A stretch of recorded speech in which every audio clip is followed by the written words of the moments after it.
यदि आत्मनिर्भर भारत के सपने को साकार बनाना है तो कंपनियों को प्रोत्साहन देना होगा कि वो ज्यादा उत्पादन करें। और ये ना सिर्फ घरेलू कंपनियों के लिए करना होगा बल्कि विदेशी कंपनियों के लिए भी हमें ऐसे करना होगा। और मेक इन इंडिया के सपने को साकार तभी किया जाएगा जब डोमेस्टिक और इंटरनेशनल मैन्युफैक्चरिंग कंपनीज को हम इस बात के लिए इंसेंटिव दें कि वो इंडिया में आकर अपनी मैन्युफैक्चरिंग को बढ़ाएं। इसी सपने को ध्यान में रखते हुए सरकार एक योजना लेकर आई थी जिसका नाम था प्रोडक्शन लिंक्ड इंसेंटिव स्कीम। और अब ये स्कीम चर्चा में इसीलिए है क्योंकि इसके द्वारा फॉक्सकॉन इंडिया को इंसेंटिव देने की खबर नीति आयोग की तरफ से आई है। जी हाँ, फॉक्सकॉन इंडिया ग्लोबल लेवल पर ऐसी पहली कंपनी बन गई है जिसको मोबाइल के प्रोडक्शन के लिए प्रोडक्शन लिंक्ड इंसेंटिव स्कीम के तहत भारत सरकार की सहायता दी जाएगी। नमस्कार दोस्तों, मैं Prachi super coaching IAS word text book में आप लोगों का बेहद स्वागत करती हूँ। आइए शुरुआत करते हैं एक बहुत अच्छी न्यूज़ के साथ और थोड़ा सा इस स्कीम के बारे में भी हम यहाँ पर देखेंगे। ये आप प्रेस रिलीज देख सकते हैं नीति आयोग की, जो कि पीआईबी पर दी हुई थी, जिसमें बताया गया था कि एक एम्पावर्ड कमिटी है, उन्होंने दरअसल लार्ज स्केल इलेक्ट्रॉनिक्स मैन्युफैक्चरिंग के तहत अप्रूव कर दिया है कि फॉक्सकॉन इंडिया, जो कि एक तरीके से आप कह सकते हैं फॉक्सकॉन ग्रुप का ही एक पार्ट है, और साथ में पेडगेट इलेक्ट्रॉनिक्स जो कि एक डोमेस्टिक कंपनी ही है, इनको क्या है प्रोडक्शन लिंक्ड इंसेंटिव स्कीम के तहत कुछ इंसेंटिव्स दिए जाएंगे। अगेन बहुत सारे न्यूज़पेपर ने इस न्यूज़ को कवर किया है। एआईआर एफएम जो हमारा होता है बेसिकली, यानी कि जो ऑल इंडिया रेडियो न्यूज़ है, वहां पर भी इस खबर को कवर किया गया था। यहाँ पर बताया गया है कि देखिए फॉक्सकॉन जो है वो एप्पल आईफोन्स को मैन्युफैक्चर करने वाली एक की कंपनी है और फॉक्सकॉन इंडिया भारत में ये काम करती है। दिसंबर 21 2022 की ये न्यूज़ है। यहाँ पे एक एम्पावर्ड कमेटी थी जिसको हेड कर रहे थे नीति आयोग के सीईओ, और उन्होंने बोला है कि इस प्रोडक्शन लिंक्ड इंसेंटिव के तहत एक फॉक्सकॉन इंडिया को और दूसरा पेडगेट इलेक्ट्रॉनिक्स को जो है लार्ज स्केल इलेक्ट्रॉनिक्स मैन्युफैक्चरिंग के तहत जो है ये इंसेंटिव मिलेगा। आइए देखते हैं इस एम्पावर्ड कमेटी के अंदर और कौन कौन से सदस्य थे। सीईओ थे जो नीति आयोग के हैं, इसके वाला सेक्रेटरी थे हमारे इकोनॉमिक अफेयर्स के, सेक्रेटरी एक्सपेंडिचर, सेक्रेटरी मेईती यानी कि हमारे minister of electronics and information technology, then इसके बाद सेक्रेटरी थे रेवेन्यू के, सेक्रेटरी थे डीपीआईआईटी के, एंड देन इसके बाद डीजीएफटी थे, direct general of foreign trade. तो ये एक बहुत ही पावरफुल कमेटी थी, आप इसके मेंबर से ही इस बात का अंदाजा लगा सकते हैं। अगर बात करें फॉक्सकॉन इंडिया की, तो देखिए ये बहुत महत्वपूर्ण कंपनी है क्योंकि one of the key manufacturer है ये एप्पल आईफोन्स का भारत के अंदर। और जो फॉक्सकॉन ग्रुप है ताइवान में बेस्ड, उसका ये एक पार्ट है। और ताइवान का जो फॉक्सकॉन ग्रुप है वो वर्ल्ड का लार्जेस्ट मैन्युफैक्चरर है और असेंबलर है मोबाइल फोन्स का। और हम इस कंपनी का नाम पहले भी सुन चुके हैं जब हमने सेमीकंडक्टर चिप्स के बारे में कुछ बातें जो है कही थी। तो कितना पैसा इनको मिलेगा, तो करीब 357 करोड़ रुपए जो है सरकार की तरफ से इस कंपनी को फिलहाल दिए जा रहे हैं। अब देखिए 357 करोड़ मिल रहे हैं जो इन्होंने मोबाइल मैन्युफैक्चरिंग की थी अगस्त 2021 से लेकर मार्च 31 2022 तक। दरअसल जो पीएलआई स्कीम है ये कहती है कि एक बेस ईयर हम निर्धारित कर देते हैं। फॉर एग्जाम्पल 2019 ईयर था, इस टाइम पे आपने जितनी मैन्युफैक्चरिंग की उसके ऊपर कितना इंक्रीमेंटल आपने जो है बढ़ावा किया। मान लीजिए आपने 100 यूनिट को मैन्युफैक्चर किया था, अब आपने 110, 120, 130, ये जो इंक्रीमेंटल मैन्युफैक्चरिंग की है इसके बेस पर आपको जो है हम इंसेंटिव देंगे। और इसके लिए क्या होता है, पहले मैन्युफैक्चरिंग होगी, उसके बाद उसकी इनवॉइस चेक होगी, एंड देन उस इनवॉइस के ऊपर आपको जो है सरकार की सहायता मिलती है। सैमसंग को भी इस स्कीम के तहत फायदा मिला है काफी ज्यादा, लेकिन उनकी इनवॉइस को लेकर थोड़ा सा चेकिंग का काम चल रहा है, थोड़ी सी आप कह सकते हैं डिस्क्रिपेंसीज उसमें देखी जा रही है। Back to the this news, देखिए ये जो स्कीम है ये इनको जो इंसेंटिव दे रही है, जैसे मैंने बताया मोबाइल फोन की कैटेगरी के ऊपर दे रही है। कौन से मोबाइल फोन, जिनका इनवॉइस 15,000 या इससे ज्यादा का होगा। ठीक है, भारत की किसी कंपनी की बात करें तो ये है पेडगेट इलेक्ट्रॉनिक्स प्राइवेट लिमिटेड, इनको भी दरअसल जो है स्कीम मिलेगा। तो दरअसल ये जो पीएलआई स्कीम है इसके तहत सरकार ने एक विजन रखा कि कुछ सेक्टर ऐसे होते हैं जिन पर अगर ज़्यादा ध्यान दिया जाए तो वो इकोनॉमी को बूस्ट करने में ज़्यादा मदद कर सकते हैं। उन सेक्टर्स को हमने कहा कि ये ग्लोबल लेवल पर हमें जो है प्लेयर्स बनाने हैं यहाँ पर इन सेक्टर्स पर, और इन पर हमें ज़्यादा फोकस करके चलना है। इसके लिए हम इन सेक्टर्स को क्या कहेंगे कि आपकी जो प्रोडक्शन होती है उसमें जितना इंक्रीमेंटल लेवल पर बढ़ावा मिलता है उसके आधार पर हम आपको क्या है मदद देंगे। आइए देखते हैं।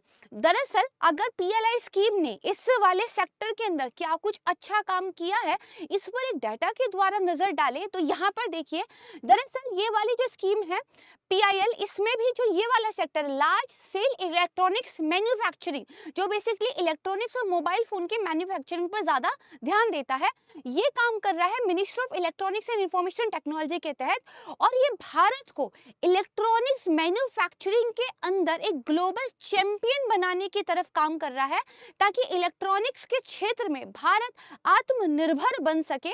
और न सिर्फ हम आत्मनिर्भर बने बल्कि हम एक्सपोर्ट भी ज्यादा से ज्यादा करें, और एक्चुअली में ये हम कर भी रहे हैं। जैसे यहाँ पे देखिए, इस स्कीम की वजह से इस सेक्टर के अंदर करीब 4,500 करोड़ रुपए की इन्वेस्टमेंट जो है हमें देखने को मिली है।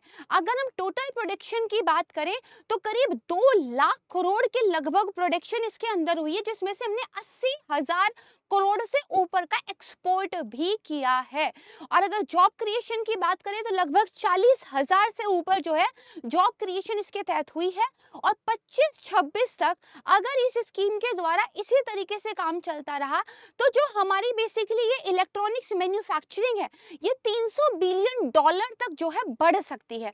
ये यहाँ पर दिखाया गया है। देखिए कौन कौन से सेक्टर्स बेसिकली सरकार ने चुने हैं इस स्कीम के तहत। तो electronics, medical devices, bulk drugs, electronic technology products है, फार्मास्यूटिकल ड्रग्स है, टेलीकॉम एंड नेटवर्किंग प्रोडक्ट्स है, फूड प्रोडक्ट, व्हाइट गुड है, high efficiency solar PV modules है, ऑटोमोबाइल एंड ऑटो कंपोनेंट्स है, एडवांस केमिस्ट्री सेल है। और ये जो एडवांस केमिस्ट्री सेल बैटरी, इस पे तो नीति आयोग बहुत जोर देकर काम कर रहा है, क्योंकि जब कल को हम बेसिकली इलेक्ट्रॉनिक व्हीकल्स लेके आएंगे या फिर कोई भी इस तरह की इलेक्ट्रॉनिक जिसमें बहुत महत्वपूर्ण बैटरी हमें चाहिए होती है, वहां ये हमें मदद करने वाला है। और इसके अलावा देखिए टेक्सटाइल के प्रोडक्ट्स है, पीआईपी की ये सोर्स है, और इसमें बेसिकली बताया गया है कि किसको कितना पैसा बेसिकली इस स्कीम के तहत जो है एक तरीके से मदद दी जा रही है। अगर बात करूं कि मेक इन इंडिया के लिए कुछ सेक्टर्स में जो हमने कमिटमेंट एक रखी है, तो मोटे तौर पर उन किन कैटेगरीज के अंदर में आते हैं। सबसे पहले auto and auto components, then आता है सोलर एंड रिन्यूएबल एनर्जी, इसके बाद एडवांस केमिस्ट्री सेल, इसके बाद स्पेशलिटी स्टील, इसके बाद textile and apparels, mobile and electronics, food and processing. ये देखिए सेक्टर के नेम ही सुन के आपको लग गया होगा कि लगभग एक अर्थव्यवस्था के जो महत्वपूर्ण पिलर्स होते हैं उनको जो है यहाँ पर कवर कर लिया गया है। ये जो स्कीम है ये ऑपरेशनल है हमारे फाइनेंशियल ईयर 2021-22 से, और अगले 5 सालों तक ये चलेगी। और सरकार इसके तहत करीब 2 लाख करोड़ रुपए के इंसेंटिव्स जो है देने वाली है। मेक इन इंडिया का कॉन्सेप्ट हमने इसके अंदर रखा है, ठीक है। अब यहाँ पर बेसिकली सरकार किस तरह से मदद करेगी। देखिए सरकार कहेगी एक बेस ईयर मान लेते हैं, इस बेस ईयर के ऊपर जितनी भी इंक्रीमेंटल सेल करेंगे आप गुड्स की, ठीक है, तो उसके ऊपर हम आपको 6% जो है कैशबैक के रूप में देंगे। और ये हम करेंगे पहले 2 साल के लिए। इसके बाद तीसरे और चौथे साल के लिए हम आपको 4% और जो है 5वें साल के लिए मतलब 5% और फिर 4% का इंसेंटिव हम आपको यहाँ पे देंगे। तो इंक्रीमेंटल सेल के ऊपर यहाँ आपको जो है इंसेंटिव मिलने वाला है। स्मार्टफोन्स के अंदर हमने क्या किया है, जो ग्लोबल प्लेयर्स है और जो डोमेस्टिक कंपनीज हैं, इनके लिए अलग अलग जो है हमने आप कह सकते हैं क्राइटेरिया रखा है। देखिए हमें पता है कि अभी भारतीय कंपनियां इंटरनेशनल कंपनीज के साथ कॉम्पीट करने के लिए तैयार हो रही हैं, अभी सेम लेवल पर नहीं पहुंची है। तो सरकार ने इस स्कीम के तहत इसका भी ध्यान रखा है कि इंटरनेशनल प्लेयर्स के लिए हम थोड़ा हाई क्राइटेरिया रखेंगे और डोमेस्टिक प्लेयर्स के लिए थोड़ा सा हम क्राइटेरिया को कम करके चलेंगे। जैसे ग्लोबल प्लेयर जैसे कि एप्पल है, उनको कहा गया कि आपको 250 करोड़ रुपए का इन्वेस्टमेंट करना पड़ेगा और मैन्युफैक्चरिंग करनी पड़ेगी आपको करीब 4,000 करोड़ रुपए के गुड्स की। इतना पैसा आप लेके आए इन्वेस्टमेंट के रूप में, इतनी मैन्युफैक्चरिंग आप करें, तो जो है आप इस स्कीम के तहत एक क्राइटेरिया पूरा करते हैं। ठीक है, इसके अलावा आपके जो फोन की इनवॉइस होनी चाहिए वो 15,000 रुपए से ऊपर की होनी चाहिए। सेम डोमेस्टिक प्लेयर्स के लिए हमने क्या कर दिया, इन्वेस्टमेंट टारगेट रखा 50 करोड़ रुपए का। यहाँ हमने कितना रखा, 250 करोड़, और ये हमने 50 करोड़ कर दिया। यहाँ पे हमने कहा था कि 4,000 करोड़ रुपए का जो है आपने मैन्युफैक्चरिंग करनी होगी प्रीवियस ईयर के कंपेयर में। ग्लोबल वालों के लिए हमने ये क्या कर दिया, ये हमने कितना कर दिया, 500 करोड़ का कर दिया पहले साल के लिए। अब देखिए, लार्ज स्केल इलेक्ट्रॉनिक्स मैन्युफैक्चरिंग के सेक्टर में बहुत सारे ग्लोबल प्लेयर्स को जो है अट्रैक्ट किया है गवर्नमेंट ऑफ इंडिया ने इस स्कीम के तहत इंसेंटिव्स देके। कौन कौन है, फॉक्सकॉन है, सैमसंग है, ठीक है, पैगाट्रॉन है, राइजिंग स्टार है, विस्ट्रॉन है। इसके अलावा बहुत सारी डोमेस्टिक कंपनीज भी जो है इस स्कीम में बहुत इंटरेस्ट दिखा रही है, सरकार के साथ मिलकर काम कर रही है।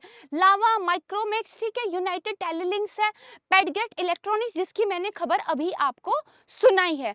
तो ये एक बहुत बेहतरीन सी न्यूज आज हमने जो है सुनी है। और फॉक्सकॉन इंडिया पहली ग्लोबल लेवल पर एक ऐसा प्लेयर जिसको इस स्कीम के तहत सरकार की तरफ से मदद मिलेगी। तो अब गवर्नमेंट ऑफ इंडिया की जो स्कीम्स है, जो एक टाइम पे कहा जाता था कि सरकारी स्कीम बस कागजों पर ही काम करती है, लगता है अब धरातल पर भी काम दिखने लगा है। हालांकि हमेशा से ही सरकारी स्कीम्स ने इस देश के सोशल और इकोनॉमिकल कंडीशंस को संभालने में एक बहुत बड़ा रोल अदा किया है, इसे नकारा नहीं जा सकता। बहुत जल्द मिलूंगी मैं आपको एक नई वीडियो के साथ, तब तक के लिए धन्यवाद, थैंक यू सो मच। अगर अभी तक आपने चैनल को सब्सक्राइब नहीं किया है तो प्लीज कीजिएगा। वीडियो आपको पसंद आया है तो लाइक जरूर कीजिएगा। जय हिंद।